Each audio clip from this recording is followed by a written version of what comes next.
এটা ছিল বাংলা বৎসরের প্রথম শনিবার। তো সকাল সকাল উঠে ভেবেছি যেহেতু শনিবার আজকে শনি পূজা দেব, তো এটা গত শনিবারের ছিল। সকালে উঠেই সন্তকে নিচে নামিয়ে দিয়েছিলাম খেলা করার জন্য, আর আমি রান্না করব যেহেতু একা আমি আর সন্তই বাড়িতে, সন্তর বাবাও বাড়িতে ছিল না ওই দিন, তাই সন্তকে রেখেই রান্না করছিলাম। এত গরম ছিল ওই দিন। এখন 3-4 দিন ধরে আমার শরীরটা খুবই খারাপ, তাই আমি কোনো ভিডিও ফটো আপলোড করতে পারছি না, ফোনই ধরার সময় পাচ্ছি না, মানে এত শরীর খারাপ বলতে পারি।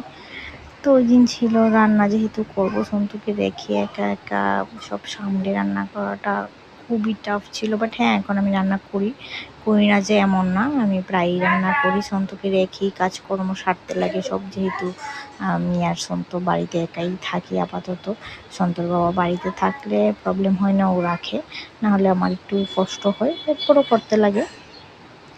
তো এদিকে মানে প্রচুর পরিমাণে ঘামছিলাম, এদিকে আমি রান্না সেরে এসে গেছিলাম সন্তর কাছে। সন্তকে স্নান দান সারিয়ে নিয়েছিলাম, সন্তকে খাওয়াবো, মানে খাওয়ানো হলো এখন একটা খুব বড় টাস্ক আমার জন্য, কারণ এত দুষ্ট করছে, আমারও শরীরটা ভালো না, ও আরও দুষ্ট বেড়েছে, মানে খাই না ও এখন। তারপর আমি ওকে ঘুম পাড়িয়ে এসে খেতে বসেছিলাম, ভীষণ পরিমাণে খিদে পেয়েছিল। তারপর আমি খেয়ে দিয়ে একটু শুয়েছিলাম, কারণ যেই গরম পড়ছে বাইরে বেরোনো ও ভীষণটা কীভাবে যে মানে বাইরে বেরিয়ে যারা বাইরে কাজ করে কীভাবে যে কাজকর্ম করবে, মানে এত গরম আমরা ঘরে থেকেই পারছি না, আর ছেলেরা তো সবাই বাইরেই কাজ করতে লাগে।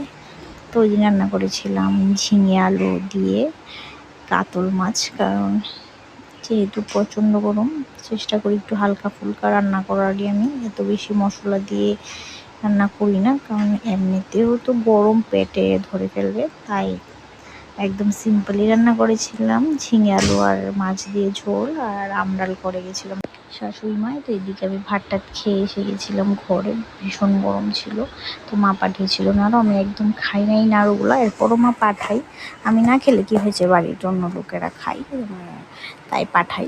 আমার একদম ভালো লাগে না, কোনো সময় আমার ভালো লাগে না এই নাড়ুগুলো।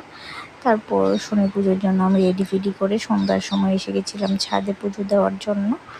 তো শনি পুজোতে নাকি মোম জ্বালাতে নেই, তাই আমি মোম জ্বালাই না, তেলের প্রদীপই দিতে লাগে, তেলের প্রদীপই দেই।